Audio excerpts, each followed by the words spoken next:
This farm, it was originally a farm, was started by John Mann back in 1855. It was built in sort of Italianate style.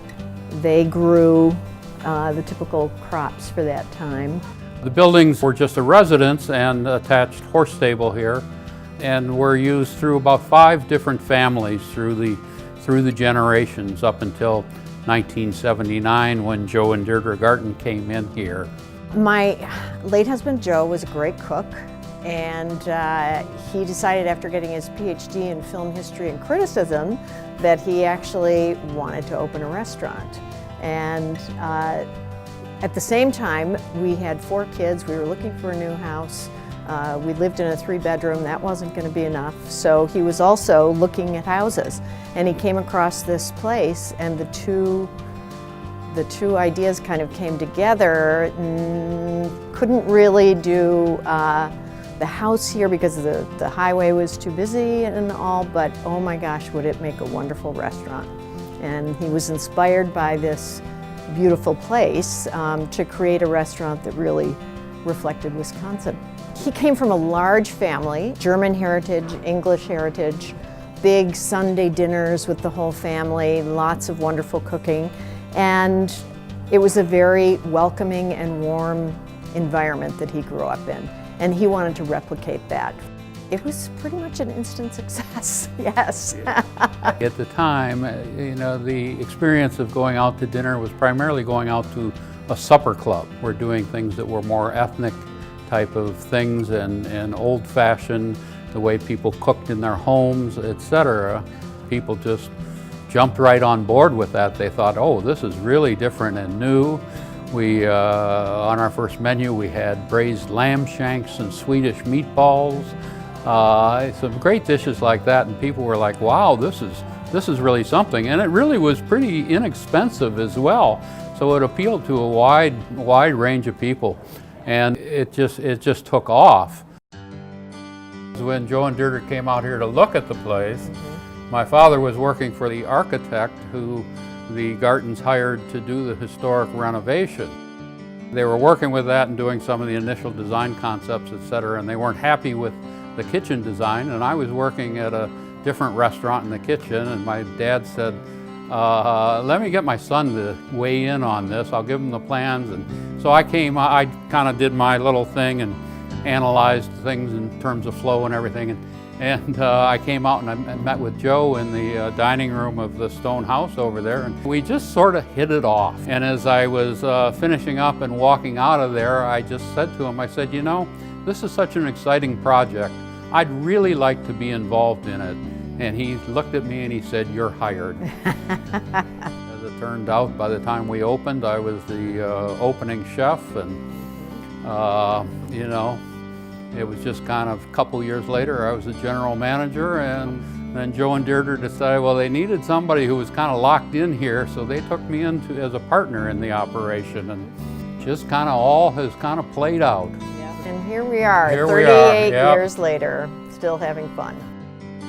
It's truly a unique business here, because there aren't many restaurants that have 4.5 acres of grounds that people can tour and relax in. 2 different restaurants connected by an underground tunnel. One of the exciting things about our location is that we can offer 3 different kinds of experiences for people. You can have a more sort of fine dining experience in the house. You can have very casual eating here in the stable, and then of course we have all kinds of events and outdoor fish fry in the summertime out in the paddock. And we've really tried very hard to enhance the grounds, so we have beautiful gardens. It's really quite a beautiful spot. So we have lots of weddings and corporate events and that sort of thing outside, which is pretty special. It's just different from what people think of as a restaurant.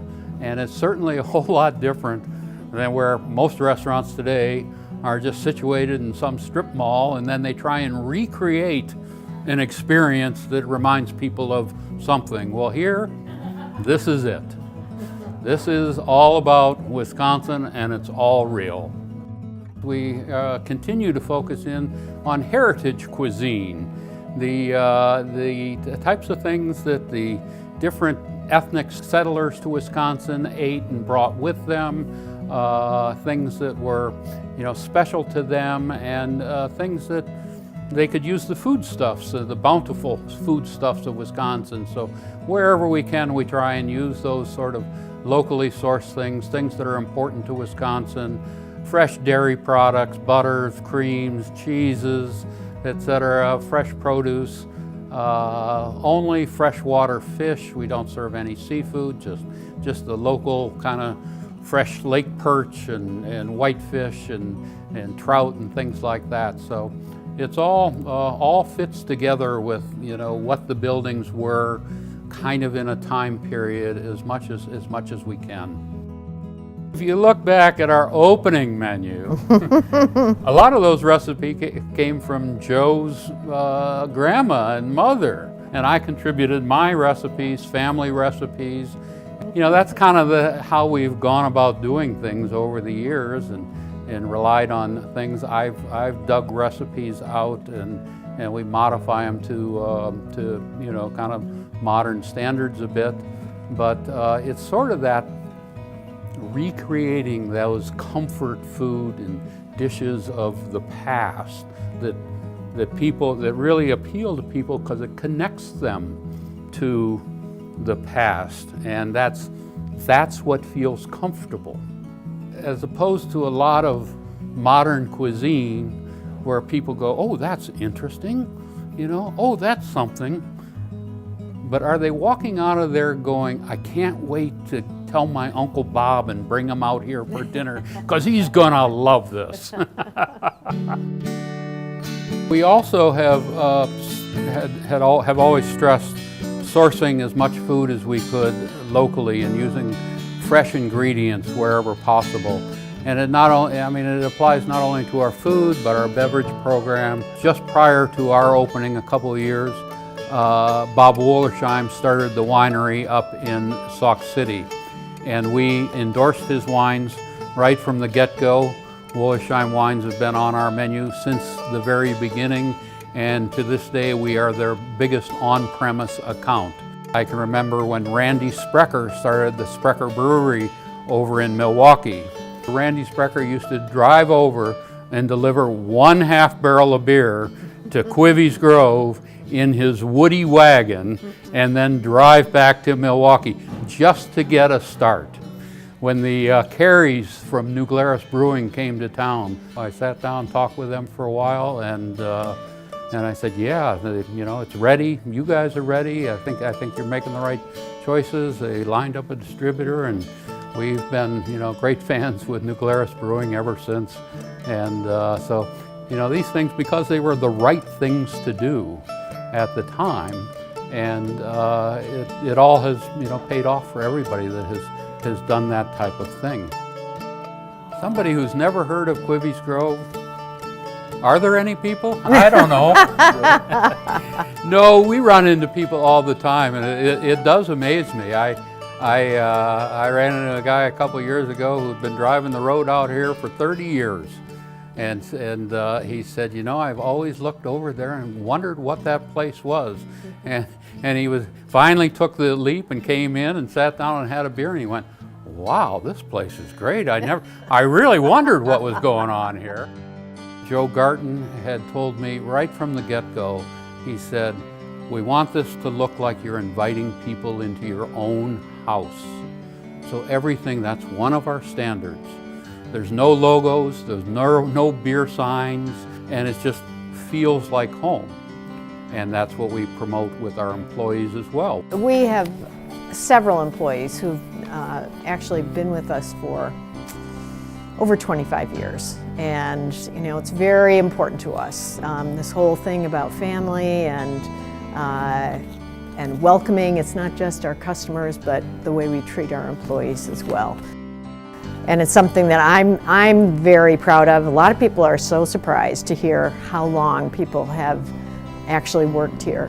It's a real testament to Craig and the kind of culture that we have here that people actually want to stay. We try and hire people that are friendly, outgoing, that want to make people feel comfortable and warm, and then we let them be themselves. You know, that's the old-fashioned hospitality that we promote.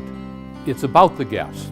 Everything is about the guest. Lots of places say that, but they're so busy promoting themselves, promoting the chef, promoting the food, promoting, you know, all this stuff, trying to be this when it really is just about the guest.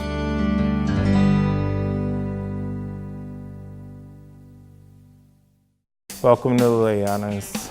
I'm Chef Dave, and I get so nervous at these interviews.